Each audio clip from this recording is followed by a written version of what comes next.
राम बोले अभी तुरंत हम आपके शरीर को वज्र बना देता हूं। बाली बड़ा सुंदर बात है, ध्यान देना। ये बाली बोले, ध्यान देना, ये बाली के करुणा वचन सुनकर, देवी तारा के करुणा वचन सुनकर भगवान राम खुश हो गए और भगवान राम बोले बाली अभी हम आपको शरीर आपका हम वज्र बना देता हूं। जैसे ही यह बात बोले तो ये बाली कहते हैं भगवान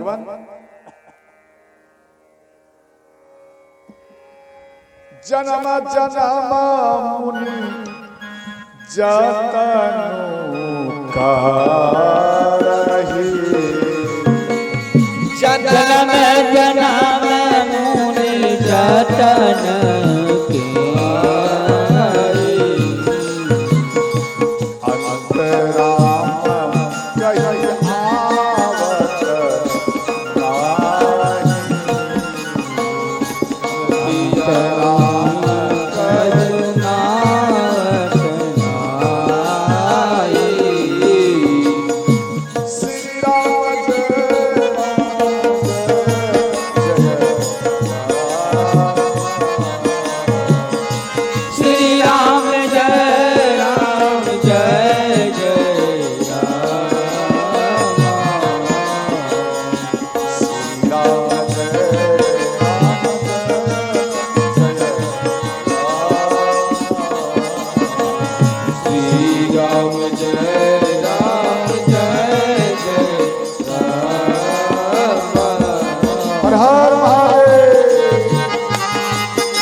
तो यहाँ कहते बाली भगवान साधु संत महात्मा एक करोड़ों वर्ष तक तपस्या करते हैं और आपका दर्शन नहीं पाते, समझे?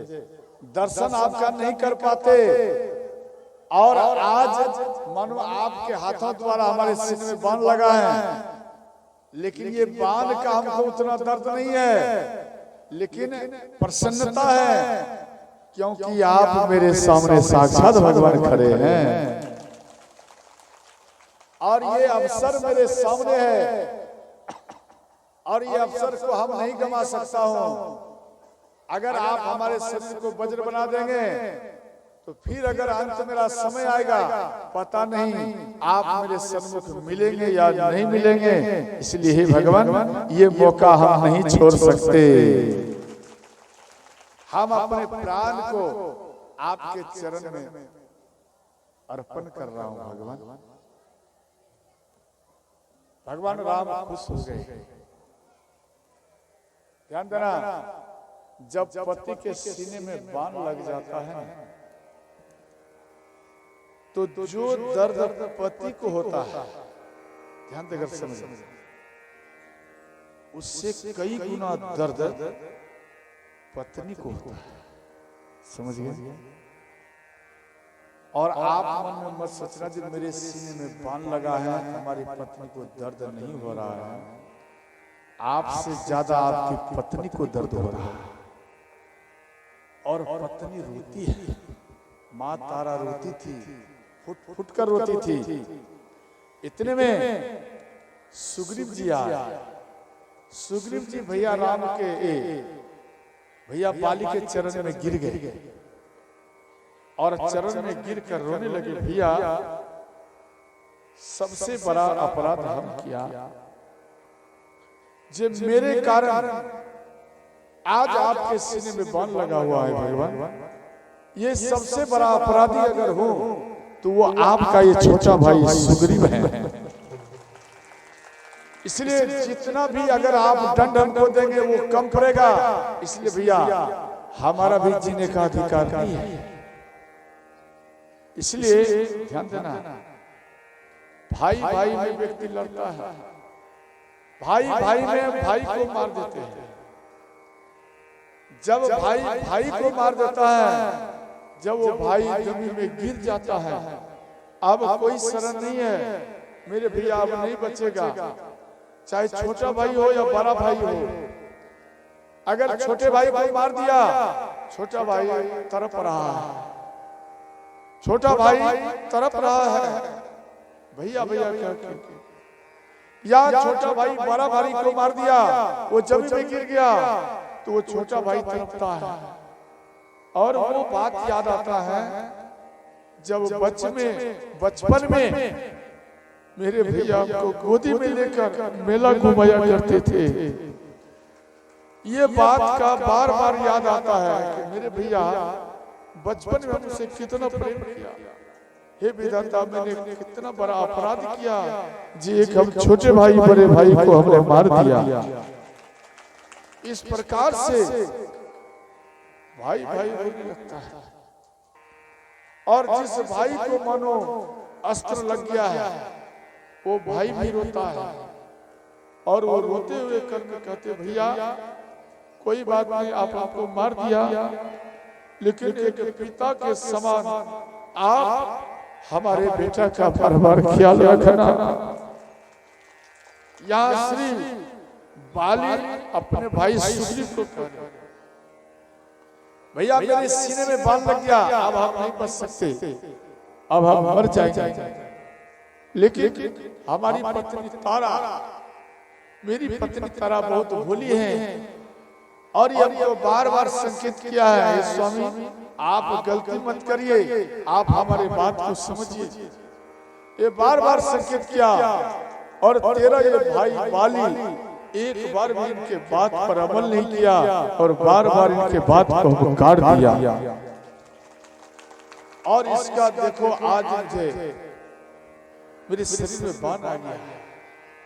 इसलिए भैया हाथ जोड़कर विनती है, आप मेरी पत्नी तारा को कभी कष्ट मत देना। आप अपनी भाभी के आंखों में कभी आंसू मत आने देना।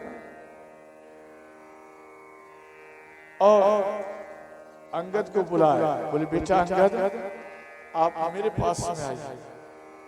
बेटा आपका ये काका सुग्रीव, आप अपने काका सुग्रीव का अपने पिता के समान सम्मान करना, कभी अंदर में द्वेष भाव मत लाना।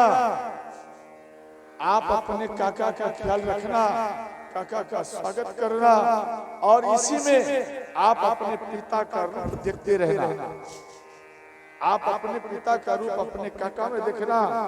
बेटा आप कभी द्वेष भाव मत लाना। और श्री बाली रोते हुए बोले, भैया आप मेरे पास में आइए। भैया सुग्रीव मेरे पास में आ जाओ मेरे भैया। तो ध्यान देना, जब वो पास में लिया, अपने भाई सुग्रीव को बुलाया, भैया आप मेरे पास में आ जाओ। सुग्रीव जी भैया के पास में आया और कहने लगे, भैया मेरा तो मृत्यु हो जाएगा, और मृत्यु से पहले आप इस माला को धारण कर लीजिए। ये मेरे गले में जो माला है, आप इनको धारण कर लीजिए भैया, और आपका भैया बल और बढ़ जाएगा। आप इसको धारण। श्री सुग्रीव जी बोले कि भैया हमको बल नहीं चाहिए, हमको बल नहीं चाहिए, हमको भाई चाहिए, हमको राज भी नहीं चाहिए, हमको केवल आप चाहिए। इस प्रकार से सुग्रीव जी रोने लगे, भैया आपको राज सिंहासन भी नहीं चाहिए, हमको उसका भूखा नहीं है, हम आपका भूखा है भैया, हमको आप चाहिए, हमको भाई चाहिए। इस प्रकार से तरफ तरफ कर श्री सुग्रीव जी रोते रहे। और अंत में श्री सुग्रीव जी बाली अपना गले में से माला को उतारे और अपने भाई के सिर पर हाथ को फेरे और कहने लगे, मेरे भैया आप इतना उदास क्यों होते हो? अरे तू जब तक जीवित रहेगा तो तेरे हृदय में मैं ही वास करूंगा भैया। इसलिए आप अकेला कभी मत समझना, इसलिए आप अकेला मत समझना। जे तेरे पास में हरदम तेरा भैया वाली रहेगा। और ये माला ले लो भैया। तो अंत में माला को पहरा दी और बोले भैया आज मैं तुझे मरने से पहले हम मरने से पहले तुझे राज तिलक कर रहा हूं। तो बाली के सीने में जो बाण लगा हुआ था, जो रक्त बह रहा था, वो रक्त को लिए अंगूठा और अपने भैया सुग्रीव को राज तिलक और राज तिलक किए बोलते हुए महाराज सुग्रीव की जय हो। बाण की दर्द कर रहा है और जोर से कह रहा है महाराज सुग्रीव की जय हो, महाराज सुग्रीव की जय हो। अपने सिर में जो मुकुट था वो मुकुट गिर चुका था और बाली उठ करके किसी प्रकार से वो मुकुट को लाया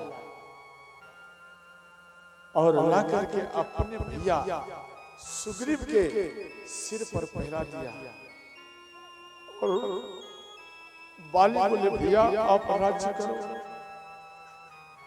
आज तुझे राजा रूप में देखकर ये तेरा भैया आज प्रसन्न हो गया, आज भैया मैं प्रसन्न हो गया, इसलिए भैया अब राज्य करो।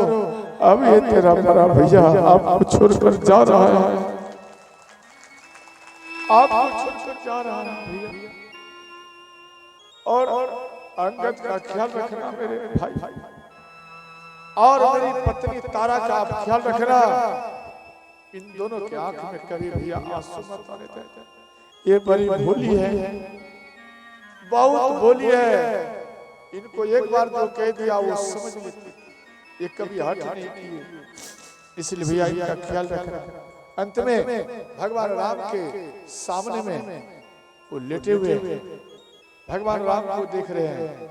हे राम, हे राम, हे राम, इतना कहते कहते बाली अपने प्राण को ही त्याग दिया। अंत में अपने भैया का अग्नि संस्कार किए और लक्ष्मण, हनुमान ये सब जाकर, जामवंत जी ये सब जाकर महाराज सुग्रीव का राज तिलक की।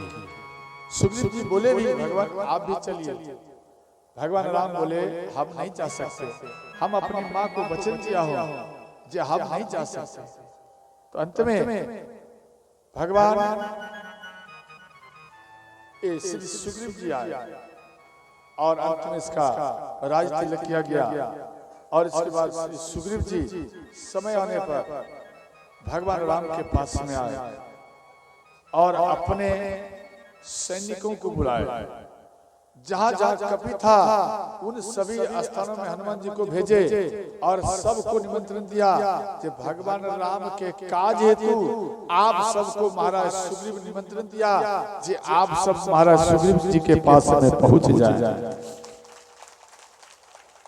श्री सुग्रीव जी, ध्यान देना, श्री सुग्रीव जी के पास में सब कोई पहुंचे और अंत में ध्यान देना एक भी सेना नहीं थे जिसका समाचार घर का, परिवार का, राज्य का भगवान राम ना पूछा हो। सबका समाचार पूछे। अस कपि एक नाम सेना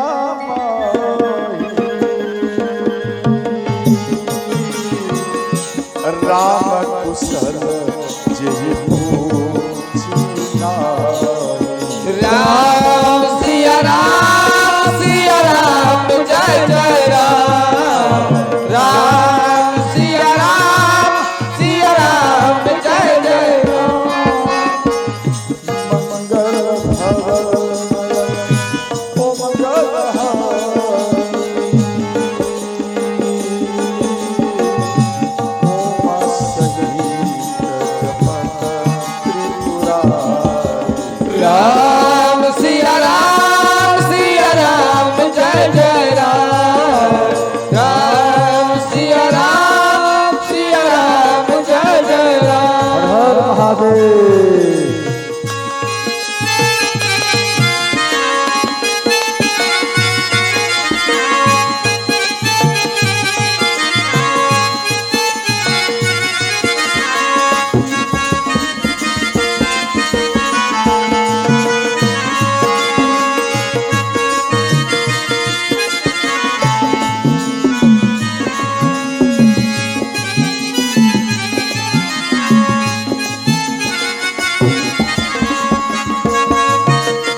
अंत में सबसे मिले भगवान राम।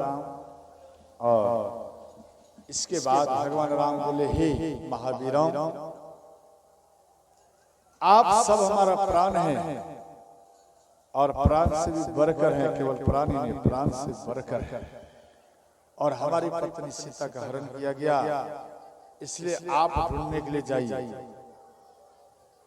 और महाराज सुग्रीव जी भी बोले, तो सबको नियुक्त किए कौन किधर जाएंगे। अंत में सब जब आगे बढ़ गए तो हनुमान जी एकाग्र में बैठे। हनुमान जी को भगवान राम बुलाए, हनुमान जी इधर आए। हनुमान जी आए, चरण में प्रणाम किए। तो जो केवट को देने के लिए मां सीता मुद्रिकाएं भगवान राम को दिए थे, वो केवट नहीं लिए, वो भगवान राम के उंगलियों में ही रह गए भूल से। आज वही मुद्रिकाएं काम में आए, वही मुद्रिकाएं भगवान राम श्री हनुमान जी को दे रहे हैं। आप ये मुद्रिकाएं लीजिए, और जब देवी सीता से आपको भेंट हो जाए तो ये मुद्रिका देकर आप अपना परिचय दे दें और आपको पहचान जाए। भगवान राम को मालूम है हनुमान जी के द्वारा ही ये समाचार हमको मिलेगा। तो अंत में श्री हनुमान जी चरण में प्रणाम कर समुद्र के किनारे में आए। तो समुद्र के किनारे में ध्यान देना संपाति रहते थे।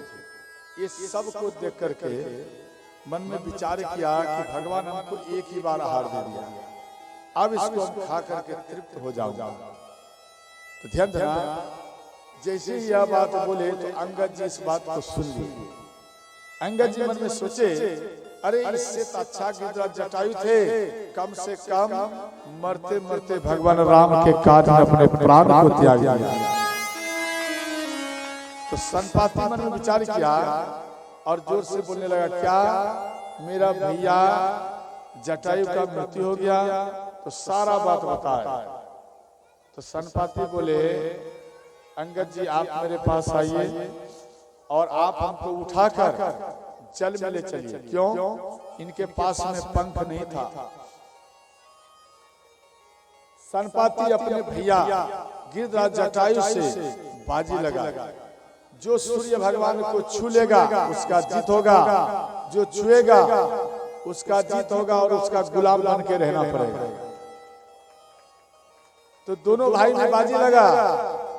तो भगवान राम के तो भक्त थे गिरिराज जटायु, तो हनुमान जी उसके ऊपर छत्र छाया बन गए। जब उड़ान भरे, जब सूर्य का ताप इनके ऊपर आया तो ये हनुमान जी छत्र छाया बन गए, जिस सूर्य भगवान का तेज इसके शरीर पर ना लगे। जैसे आप धूप में निकलते हैं, छतरी लेते हैं, कुछ बचत होता है ना धूप का, उसी प्रकार से हनुमान जी छाया बन गए। और संपाति के ऊपर कोई छाया नहीं। अंत में जब निकट में आने लगे, सूर्य भगवान के ताप से उनके दोनों पंख ही जल गए, वो भूमि में गिर गए।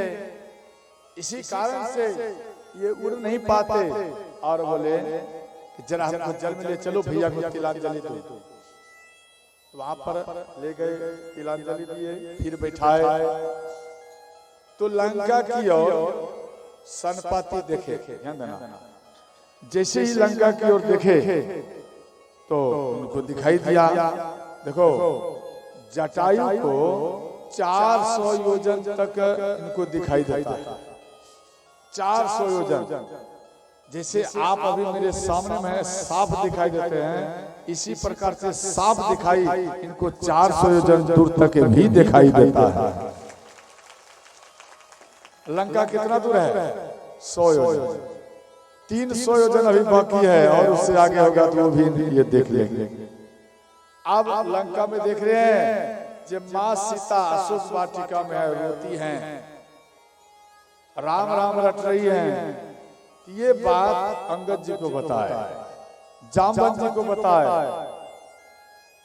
और अंत में जैसे ही माँ सीता का दर्शन किए सनपाती इनको नया पंख आ गया, दर्शन मात्र से ही एक नया पंख आ गया। केवल मां सीता के दर्शन मात्र से ही श्रोताओं याद रखें। तो ये जय श्री राम करते हुए मां सीता का याद करते हुए ये उड़ गए, ये चला गया। अब यहाँ सब कोई सोच रहे हैं पार कैसे हो, तो अंगद जी कहते हैं देखो हम तो उस पर चले जाएंगे। अंगद कहो संकोप तब अभी जाओ मैं पार, मोही सुरति मुनि साप की संशय फिरती बार। ये बात अंगद जी क्यों बोले? हम इस पार से चले जाएंगे, ऐसे सब सैनिक बोले हम इतना जाएंगे, हम 10 किलोमीटर जाएंगे, हम 5 किलोमीटर जाएंगे, हम 100 किलोमीटर जाएंगे, ऐसा कुछ बताए। लेकिन अंगद जी भी बताए कि हम इस पार से उस पार चला जाऊंगा, परंतु आने में संशय है। तो कई व्यक्ति कहते कि इस पार से बाली अंगद जी चला जाएगा, लेकिन उस पार से नहीं आ पाएगा, इसके अंदर में उतना पावर नहीं होगा। ये बात नहीं है सोचता। अक्षय कुमार और अंगद जी एक ही क्लास में स्कूल में पढ़ते थे, समझ गए? और अंगद जी बार बार अक्षय कुमार को पटक पटक कर मारते थे। गुरु जी श्राप दिए, आज के बाद अगर तुम इसको मारेगा तो जल करके ही भस्म हो जाएगा। यही श्राप की बात इनको याद आया। इस पार से तो उस पार चला जाऊंगा, अगर कहीं अक्षय कुमार से और हमसे भेंट हो गया, दोनों में युद्ध होगा, अंत में मृत्यु मेरा ही निश्चित होगा। इसलिए उधर से संशय है, हम नहीं आ सकेंगे, तो हम सुधी नहीं बता सकेंगे। अब सब कोई मन में विचार किया तो कौन जाएगा? हनुमान जी चुपचाप बैठे थे। अब यहाँ जामवंत जी कहने लगे, हनुमान जी अब आप ही को जाना पड़ेगा। कहे उरी चपति सुन हनुमाना, हनुमाना काज पसारी रहे बलवाना, काज पसारी रहे बलवाना, पवन तनय बल पवन समाना, बुद्धि विवेक विज्ञान निधाना,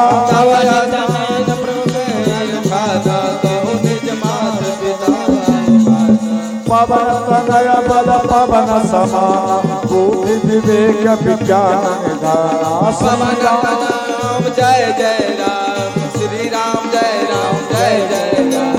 कवन सुकाज कटक जग माही, जग माही जो नहीं तात होय तुम पाए, जो नहीं तात होय तुम पाए। श्री राम जय राम जय जय राम, श्री राम जय राम जय जय राम, श्री राम जय राम जय जय राम, श्री राम जय राम जय जय। हर हर महादेव।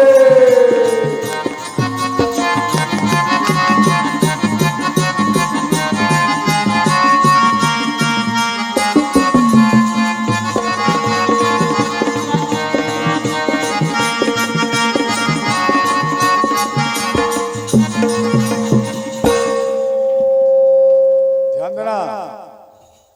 तो इतना बात को वहां पर वर्णन किया, ऐसे तो बहुत वर्णन किया, जो आपके ऊपर श्राप भी लगा है गुरु का, आप बल भूल जाएंगे, ये सब बात बोल दिया। हनुमान जी को थोड़ा सा भी कुछ बल नहीं बढ़ा। हनुमान जी जब बल नहीं बढ़ा, केवल इतना ही बोले, हे हनुमान जी राम काज लगी तब अवतार, राम काज लगी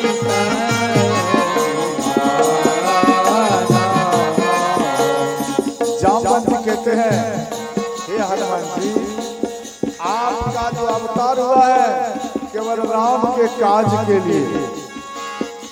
जैसे ही बोले सुनता भय पार्वता, सुनता भय पार्वता,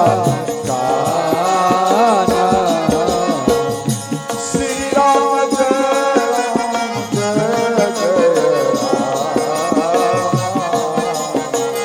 श्री राम जय राम जय जय राम, श्री राम जय राम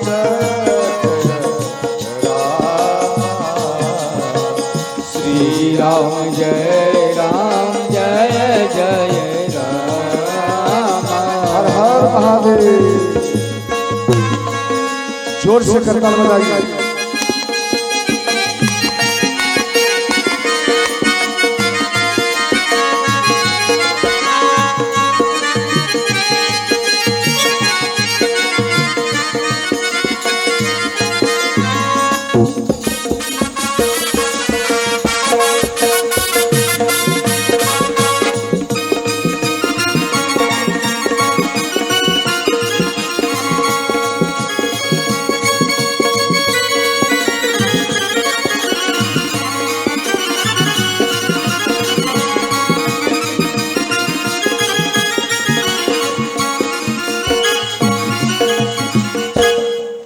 ध्यान देना, हनुमान जी पर्वताकार हुए, ऐसा पर्वताकार हुए।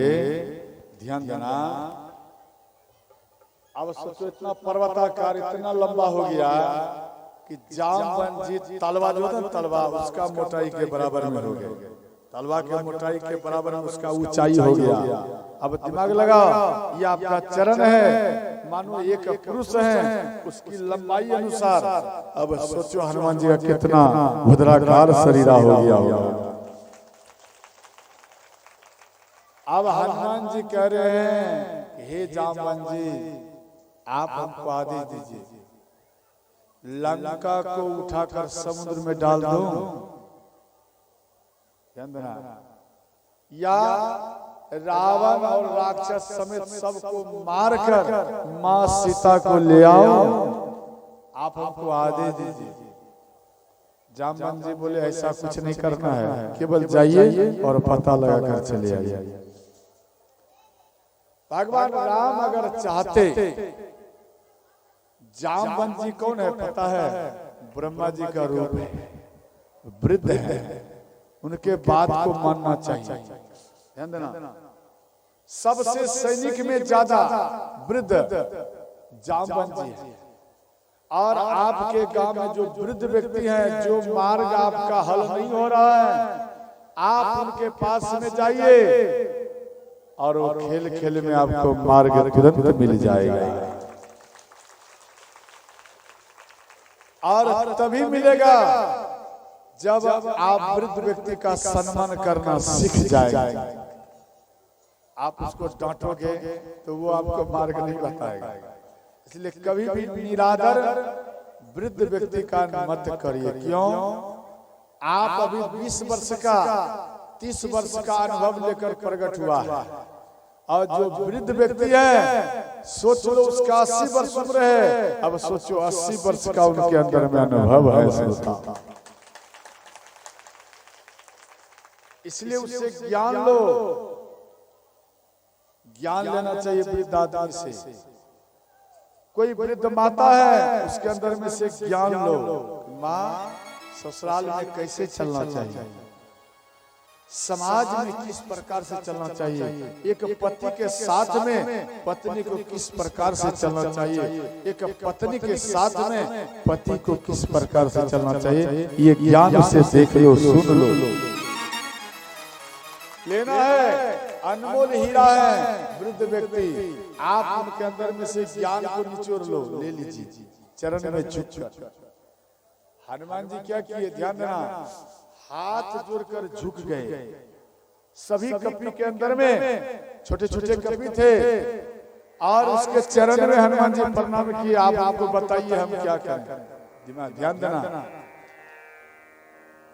अब हनुमान जी के सामने में चींटी जैसा लग रहे हैं सब, समझे, सब चींटी जैसे लग रहे हैं। हनुमान जी पर्वताकार हैं और हनुमान जी दिमाग लगाओ सबके चरण में प्रणाम कर रहे हैं। आप हमको बल दीजिए, हमको शक्ति दीजिए, आप हमको आशीर्वाद दीजिए। जब हम लंका में जा रहे हैं, माँ सीता को पता लगाकर हम आपके पास सुधी लेकर आओ, आप हमको आशीर्वाद दीजिए।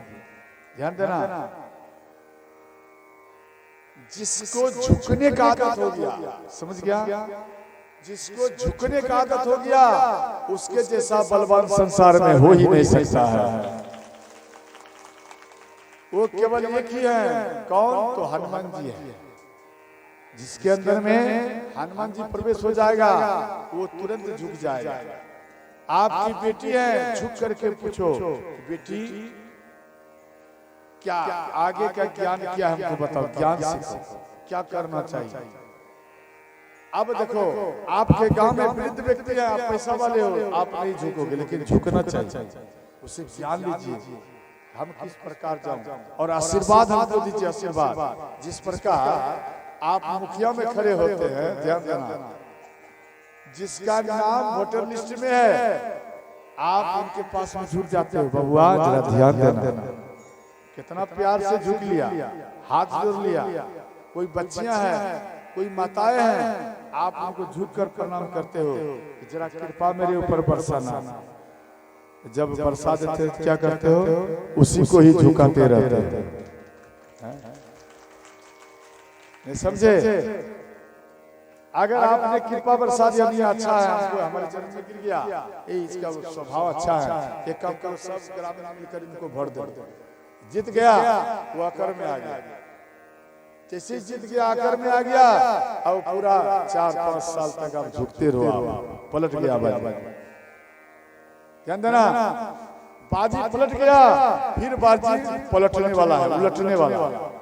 उलट गया तो पलट नहीं गया, फिर पलटने वाला है बाजी इधर से।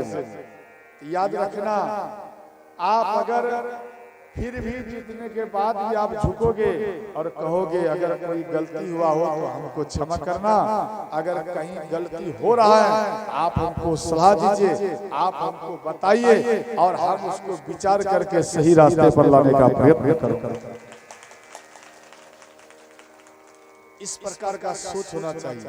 ध्यान देना, हमारे गांव में एक पासवान है, पासवान जात में, और उसका नाम है भरतलाल पासवान नगरक। ध्यान देना, और वो मुखिया जी हैं, वो कई पंचवर्षीय से हैं, कई वर्ष से हैं। उनको केवल यही सुधी बताया, ये मार्ग, इससे आपको फिसलना नहीं है। अगर आप फिसल गए तो समझ लेना प्रणाम करने योग्य नहीं रहोगे गांव में। और कई हजार वोटों से जीत लेता है, कई हजार वोट से। कोई चमार आ जाएगा, कोई डोम आ जाएगा, कुर्सी में बैठा हट जाएगा, वो अपने गमछा से झाड़ेगा, आप बैठ जाओगे, और उनको बैठाते हैं।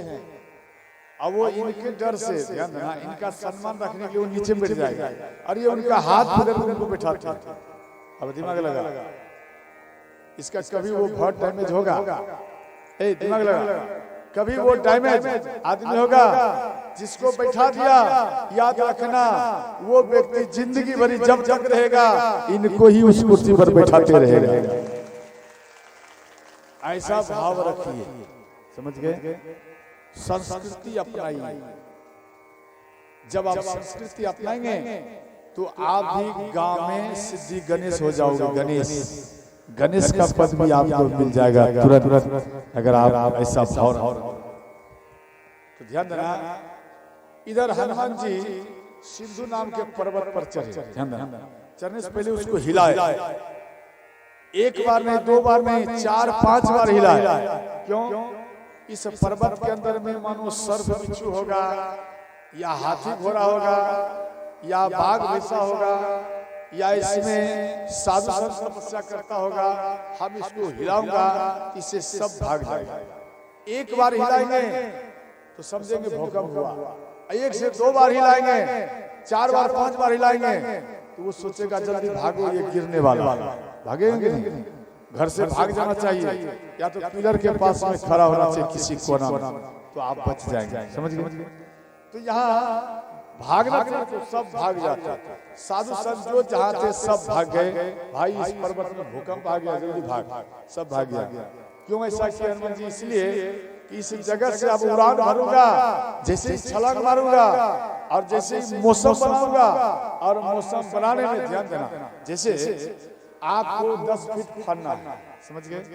एक मिट्टी में कुदाल से ढीला कर देते हो मिट्टी, और दूर से मौसम बनाते हुए आते हैं और दौड़ते हुए ये बनाते हैं, ठीक 12 फीट में जाकर आप फन जाते हो। क्यों? आप 12 फीट में फन गया, मौसम बनाना पड़ता है। उसी प्रकार से हनुमान जी 100 योजन तक पार हो गए, तो कितना बड़ा मौसम बनाना पड़ता होगा उसको सोचो, कितना बड़ा मौसम बनाया होगा। यहाँ हनुमान जी इसलिए उन पर्वत में से सब बिच्छू घटाए। ध्यान देना, तो हनुमान जी ध्यान देना, हनुमान जी कैसे पार हुए? जैसे नाला में आप पार होते, नाला समझते? ए माता, नाला समझती? जैसे नलका का पानी आप जो नहाया, कपड़ा धोया, जो निकल गया पानी, तो नाला में जाते हैं, तो उस नाला में पार होने के लिए क्या आपको नाव लगाना पड़ता है? बोलो, नाला में पार होने क्या आपको नाव से पार होना पड़ता है? एक चरण इस पार में, दूसरा चरण उस पार में। बोलो, ऐसा करते या नहीं करते? हनुमान जी ठीक उसी प्रकार से किया, एक चरण इस पार में, दूसरा चरण लंका में रख दिया, और हनुमान जी लंका में पार हो गए। ध्यान देना, ये कौन से हनुमान? इस हनुमान में नहीं, इस हनुमान के जो प्रथम हनुमान जी आए थे प्रथम कल्प में, वो हनुमान जी के अंदर में ये पावर था। अर्थात कल्प कल्प प्रति प्रभु अवतरे, चारु चरित नाना विधि करे। समझ गए? अब हनुमान जी पार हो गया। जैसे ही पार हुआ तो मच्छर का समान उदाहरण किए। समझे? मच्छर का समान क्यों किए? क्या कारण है? ध्यान देना, मशक समान रूप कपित हरि, अलंक ही चले सुमिरी नर हरि। देखो, हनुमान जी मशक समान उदाहरण किया, मच्छर के समान। ध्यान देना, मच्छर के मां कौन है मालूम है? बताओ, ध्यान देना। सुपनेखा के 5 बेटा मालूम है आपको? कौन कौन है? सुपनेखा के 5 बेटा। पहला बेटा है मच्छर, दूसरा है ध्यान देना खटमल, तीसरा है चमुकन। ये चमुकन कहाँ होता है? शरीर में ही तो। और चौथा है ये क्या बोलते हैं? ढीला। ढीला जो होता ना, अरे ये अब पचमा में एक और हम भूल गया, जो शरीर में होता है कौन सब, उसको क्या बोलते हैं? चिल्ला। समझ गए? ये 5 बेटा, इसका जेठवा बेटा है 5। ये कितना भी आप मारोगे उसको, फिर वो प्रकट हो जाएगा। 5 बेटा क्या काम है मालूम है? खून चूसना। समझे? जिसके शरीर में आ गया वो उनका खून चूस लेगा। बोलो ना हाँ या नहीं? ढीला उसी का बेटा। अब चुनते रहो, कितना भी सोचोगे फिर आ जाएगा। समझ गया? मार दो फिर आ जाएगा। ये 5 बेटा, इसका जेठवा बेटा है। समझ गए? 5। और कितना बढ़िया से उसको डब साबुन से उसको नहवाते हैं। आहा, नहाइए। उसके बाद उसको सेंट वाला तेल लगाते हैं उसके पेटा पर। लगाते हो या नहीं? उसके बाद ध्यान देना, जब वो चलते हैं तो फिर अपने उंगलियों से उसके चरण को दबाते हो। इधर हो, इधर। कितना स्वागत करती हैं आप माता। बोलो, चरण को दबाते हैं। रुक जाओ, कहाँ है? थोड़ा मैं तेरे चरण को, ये चरण को दबा दूं। संजोग से अगर पकड़ा गया तो समझ लो उसके ऊपर बुलडोजर चढ़ गया, वो समाप्त हो गया। समझ गए? ध्यान देना।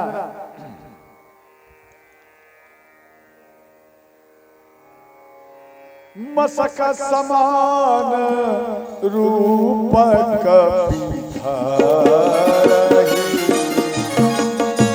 मसक समान रूप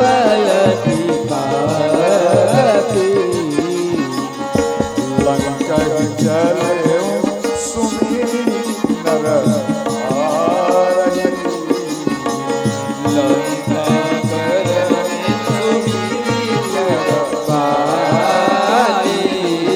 हर हर महादेव।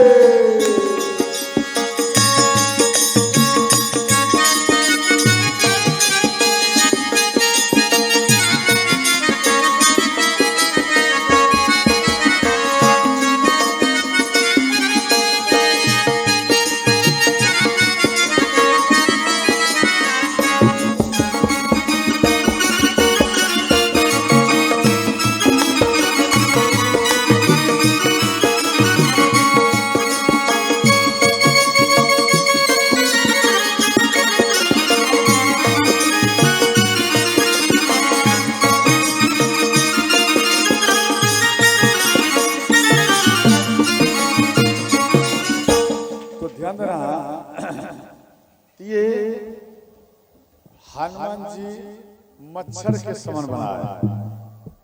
अच्छा, किसी ने हमको प्रश्न किया कि आप हमें बताइए हनुमान जी जो मच्छर के समान बने तो मुद्रिकाएं तो बड़ा थे, मुद्रिकाएं में अंगूठी ये बड़ा है और उनको कैसे छुपाया?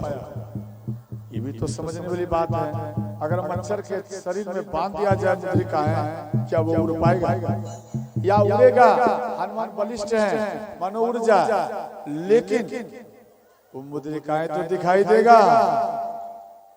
ध्यान देकर सुनना, इसलिए दिखाई नहीं पड़ता। विशेष बात ये है, दिखाई इसलिए नहीं पड़ता कि हनुमान जी के अंदर में एक अतुल बल है और एक मां सीता का ही नहीं, भगवान शिव का विशेष कृपा है। हनुमान जी अगर 12 होंगे, ध्यान देना।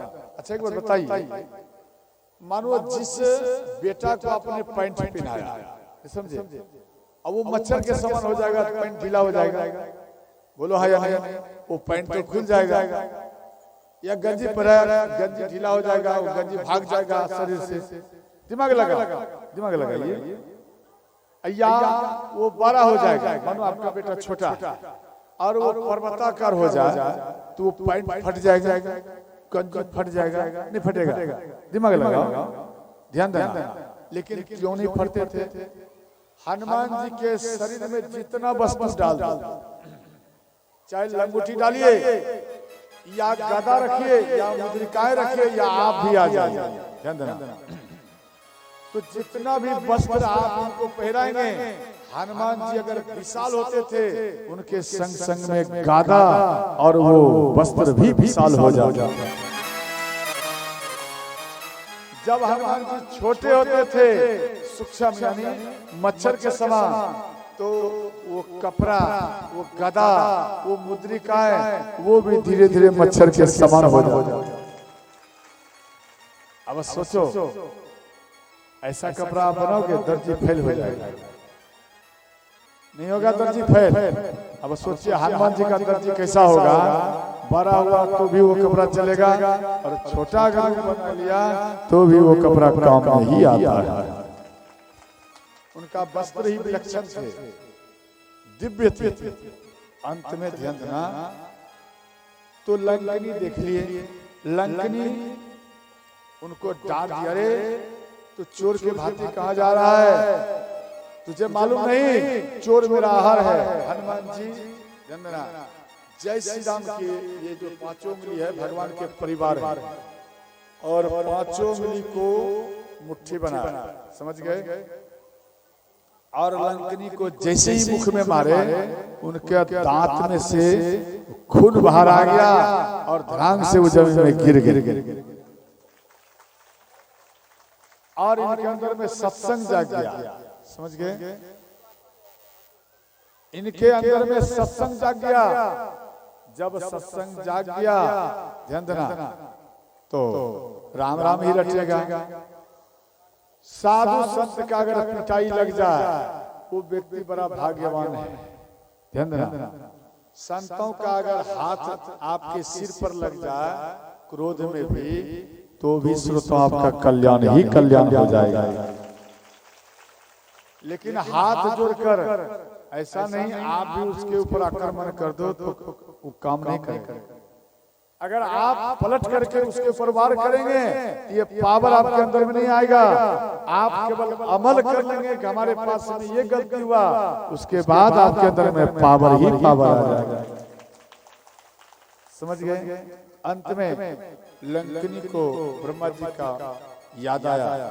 ब्रह्मा जी संकेत किए थे और अंत में बोले, हे हनुमान जी, अब आप लंका में प्रवेश कीजिए। ध्यान देना, यहाँ आज भंडारा में खीर का व्यवस्था है क्या? बन गया? अगर तैयार हो गया है तो उन खीर को थोड़ा सा दोना में लाकर ठाकुर जी को भोग लगा दीजिए। उसमें एक तुलसी का पत्ता दे देना। समझ गए? लाकर यहाँ भोग लगा दीजिए और 2 पत्ते में लाना। एक पत्ता में भोग लगेगा, उसके बाद वो पत्ता लाके उसमें दे देना। दोनों में लाइए।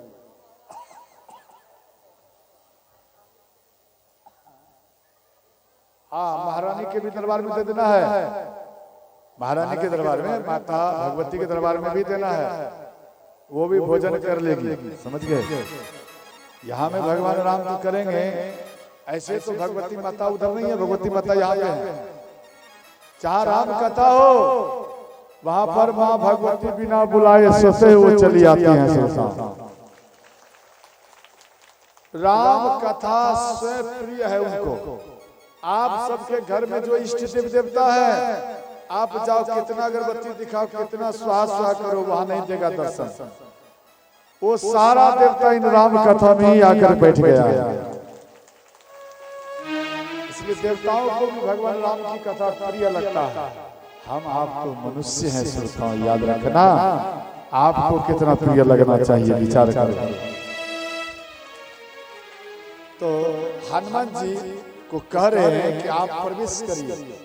जैसे मानो कोई व्यक्ति गृह प्रवेश नहीं किया, घर में प्रवेश करते ना, गृह प्रवेश नहीं किया, तो इन चौपाई को पाठ कर लेना और एक गैया ले आना, एक रामायण ले लेना।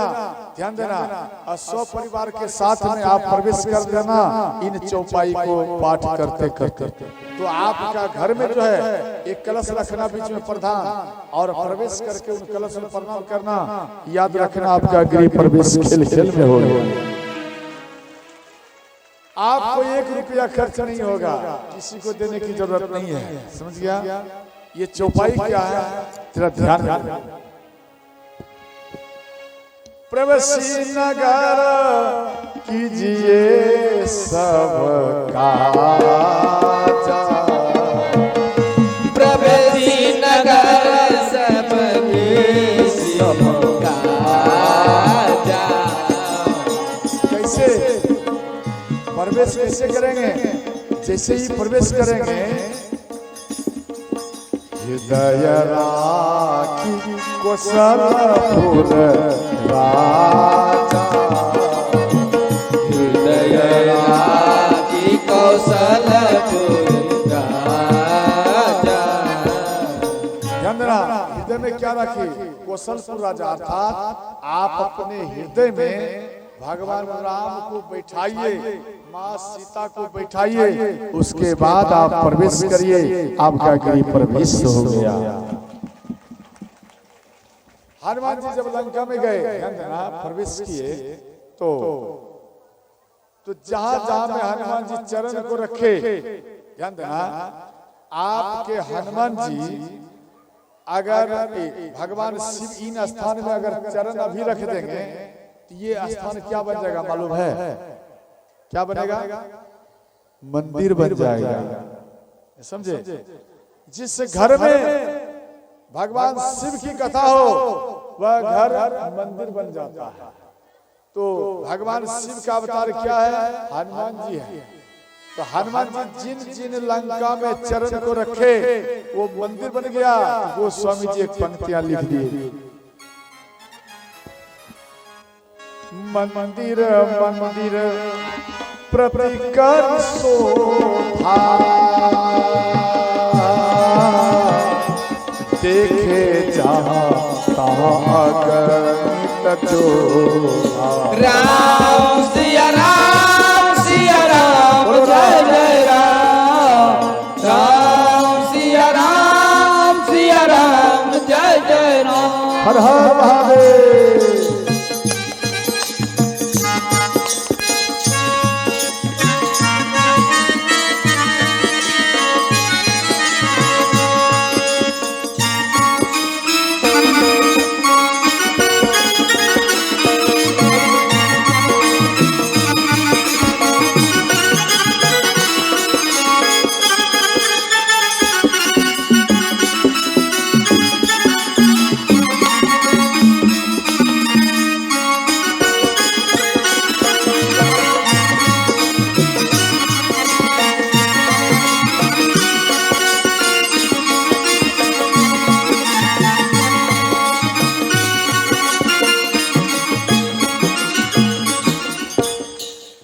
ध्यान देना, अंत में मंदिर मंदिर प्रति करी शोधा।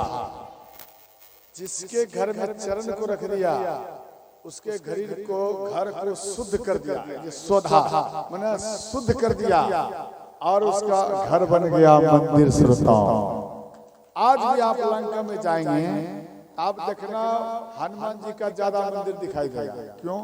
जहाँ जहाँ चर्चा का वो हनुमान जी का मंदिर हो गया। बात को समझ गए?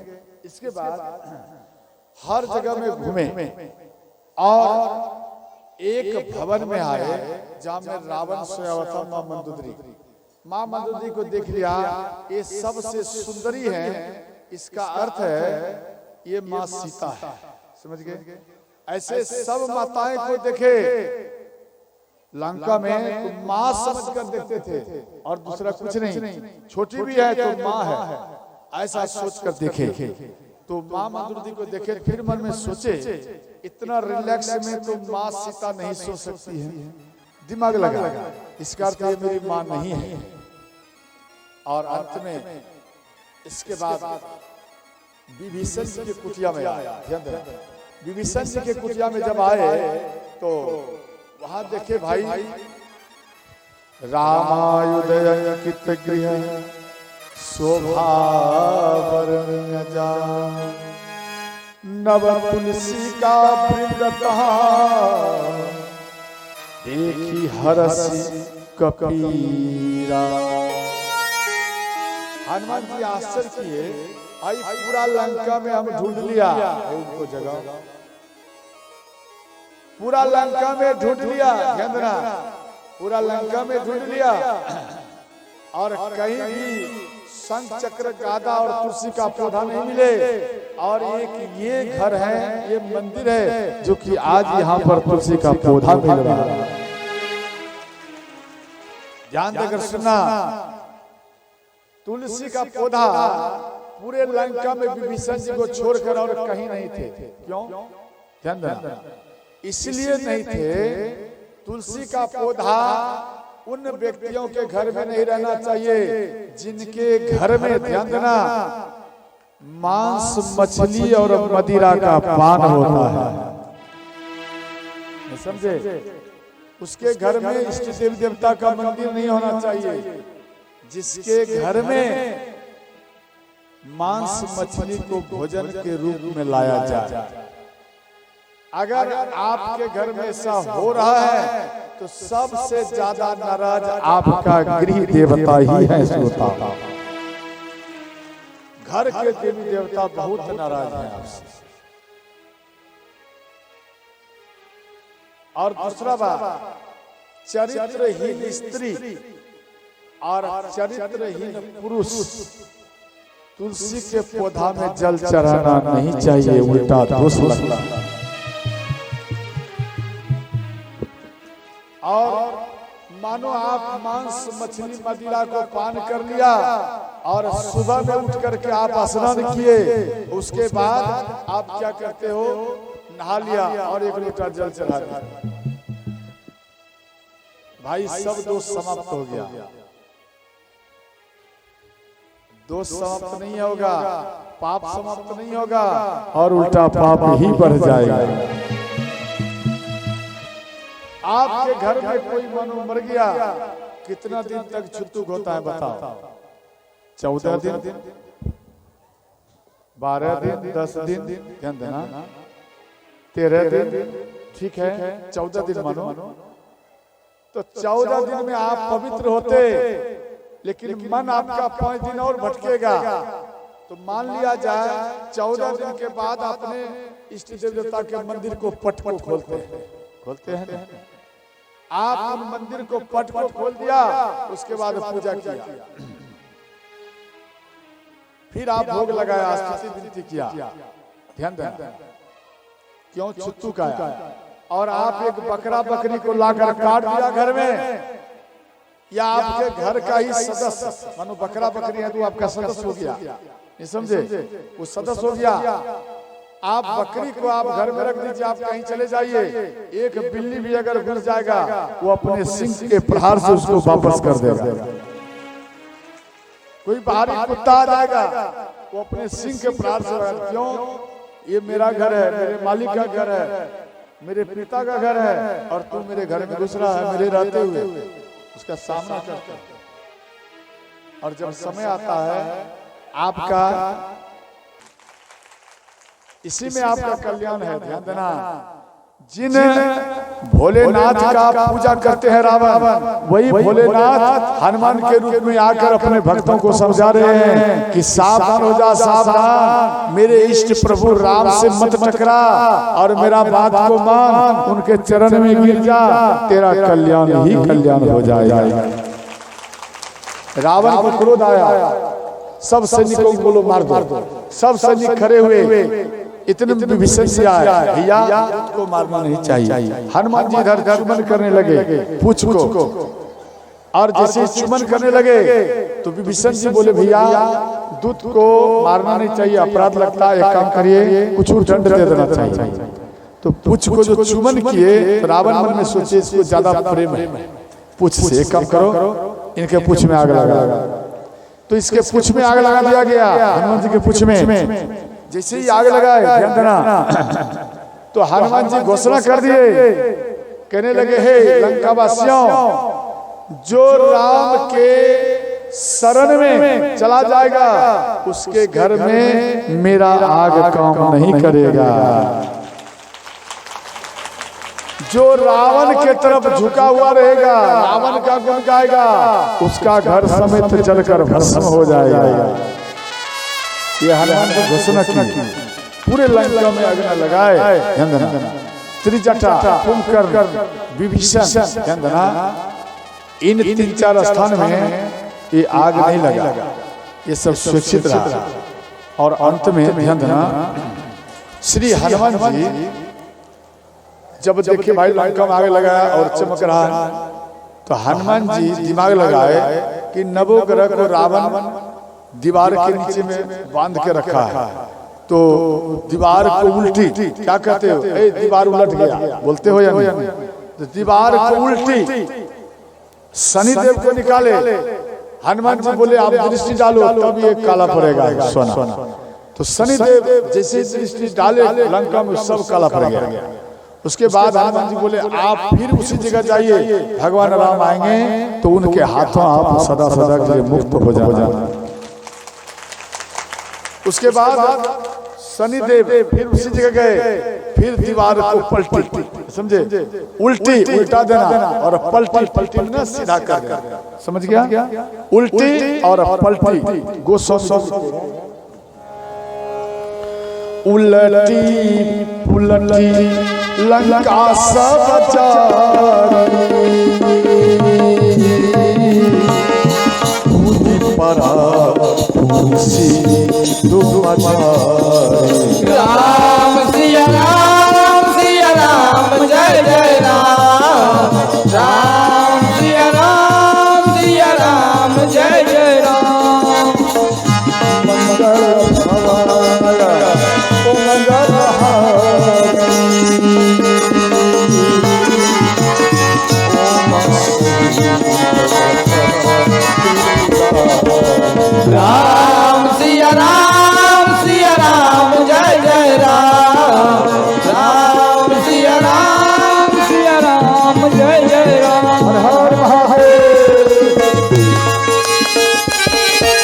बजाइए, जोर से बजाओ।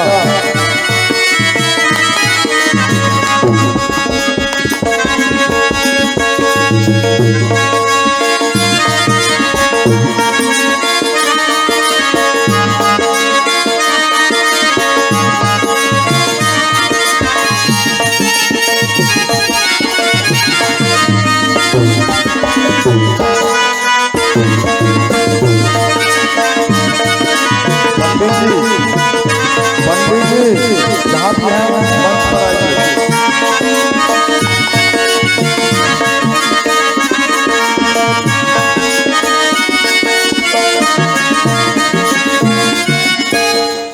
तो ध्यान देना, अंत में लंका जलाने के बाद में हनुमान जी समुद्र में आकर कुछ को बुझाए, अग्नि को बुझाए। इसके बाद शरीर में पूरा पसीना आ गया था। जैसे ही पसीना को पोंछकर जल में दिए समुद्र में, देखो तो हनुमान जी जब ज्ञान सीखने के लिए सूर्य भगवान के पास में आए तो सूर्य भगवान गृहस्थ धर्म को छोड़कर बाकी सब टोटल ज्ञान सिखाए। हनुमान जी जिद किए हमको गृहस्थ धर्म का भी हमको ज्ञान चाहिए। तो सूर्य भगवान बोले अगर आपको गृहस्थ धर्म का ज्ञान चाहिए तो आपको विवाह करना पड़ेगा। फिर आपका नजर इधर उधर, आपको विवाह करना पड़ेगा।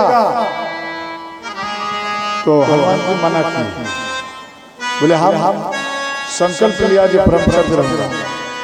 सूर्य भगवान बोले देखो आपको विवाह उस कन्या से कराऊंगा जो कि आप भी ब्रह्मचर्य रहेंगे, वो कन्या भी ब्रह्मचर्य रहेगी, उसी से आपका विवाह कराऊंगा। हनुमान जी बात को स्वीकार कर लिए। तो सूर्य देव अपनी बेटी स्वर्चला के साथ में विवाह करा। स्वर्चला तपस्या करने के लिए चली गई। हनुमान जी राम के सेवा में आए। स्वर्चला के अंदर में एक सोच आया, देखो हर माता का इच्छा रहता है कि हमारे गर्भ से एक बेटा प्रकट हो। हर माता के अंदर में सोच। तो स्वर्चला वो एक मकड़ी का रूप धारण, समझ गए, और समुद्र में प्रवेश कर गए और वो मछली का रूप धारण करके हनुमान जी जो पसीना को फेंके जल में, वो मकड़ी तुरंत पसीना को पी गए, समझ गए।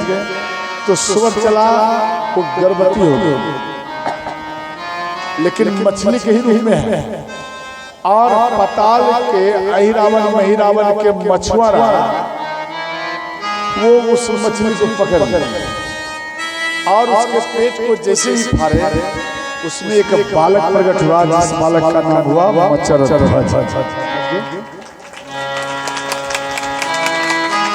मकर ध्वज प्रकट हुआ और गुरु शुक्राचार्य के सानिध्य में वो ज्ञान सीखे और अहिरावण महिरावण के द्वारपाल बने, समझ गए। हनुमान जी माँ सीता के पास में आए। माँ सीता, ध्यान देना, माँ सीता को बोले हनुमान जी की माँ अब हमको कुछ चिन्ह दीजिए, निशान दीजिए और जो हम भगवान को जाकर बताओ और भगवान को तुरंत बोलो आने। तो चूड़ामणि दिए हनुमान जी लेकर, वो चूड़ामणि ध्यान देना भगवान राम को दिए। भगवान राम खुश हो गए। भगवान राम बोले हे हनुमान जी आप हमें ये बताइए जे दुख क्या है, ध्यान देना, संपत्ति क्या है, विपत्ति क्या है, दोनों बारे में। संपत्ति जिसको आप कहते हो मेरा ये संपत्ति, मेरा ये संपत्ति, ध्यान देना संपत्ति क्या है, विपत्ति। कहा हनुमंत विपत्ति प्रभु सोई, जब तब सुख राम सिया राम जय जय राम, राम सिया राम जय जय राम। संपत्ति है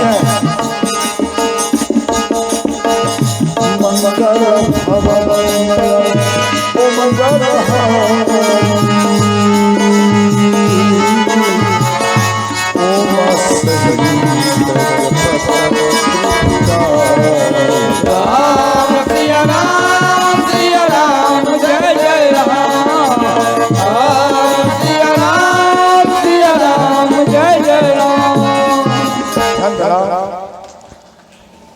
संपत्ति है। यहाँ कहते हैं हे भगवान, जो दिन रात आपका भजन करे वो संपत्ति है, और जो आपका भजन करना भूल जाए वही टाइम सबसे बड़ा संपत्ति है। इसलिए विपत्ति उसको बना दिया। अंत में हनुमान जी भगवान राम को लेकर समुद्र के किनारे में आए। इधर लंकापति रावण को विभीषण जी समझा रहे हैं। अंत में विभीषण जी के बात पर क्रोध आया और इनको एक ने 3 बार लाता मारा। वहां पर हंसी उड़ाया गया। उनको लात मारे विभीषण जी तो बोले मेरे नगरी से चला जा। रावण लात क्यों मारा? ध्यान देना और कम करिए। रावण लात क्यों मारा? रावण इसलिए लात मारा कि विभीषण जो है राम का भक्त है। अगर ये विभीषण लंका में रहेगा, राम समुद्र के उस पार में आ गया है, अब वो लंका आएगा और सतवा के संग में क्या बोलते हैं, जिसका भी सत्ता है, क्या कहते हैं, भून क्या बोलते हैं। उसी प्रकार से ये विभीषण हम लोगों के चक्कर में ये भी मर जाएगा। हम नहीं चाहते हैं कि जो राम का भक्त है, प्रिय राम का भक्त, वो मेरे कारण उनका भी मृत्यु हो जाए। इससे अच्छा ये राम के पास में चला जाता। इसलिए लात मारे। और रावण ये भी बोले जिसका तू बार बार गुण गाता है चले जाओ उसी के शरण में रहे। ये भी बोल दिया और मेरे राज से निकल जा। निकल गया। राम रावण में फर्क यही है, राम अपने भाई के संग में रहे और रावण अपने भाई को ही संग से दूर कर दिया। राम पिता की बात को मानकर चले और रावण पिता और माँ की बात नहीं माने, पिता की बात को नहीं माने। समझ गए? और अंत में विभीषण जी भगवान राम के पास में आए। भगवान राम को कहने लगे, भगवान हमारा तो तामसी शरीर है, हम आपका कैसे भजन कर सकता हूँ? बोले देखो, जो मेरे सन्मुख एक बार आ जाता है उसका करोड़ों जन्म का पाप ही नष्ट हो जाएगा। इसके बाद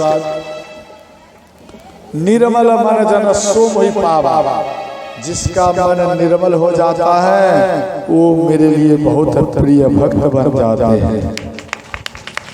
अंत में भगवान राम के चरण में आए, सिंधु यानी जल लेकर, ध्यान देना, जल लेकर के उनका राज तिलक किए। इसके बाद 3 दिन तक हो गया, वहां पर प्राण प्रति मार्ग मांगे, समुद्रदेव मार्ग नहीं दिया।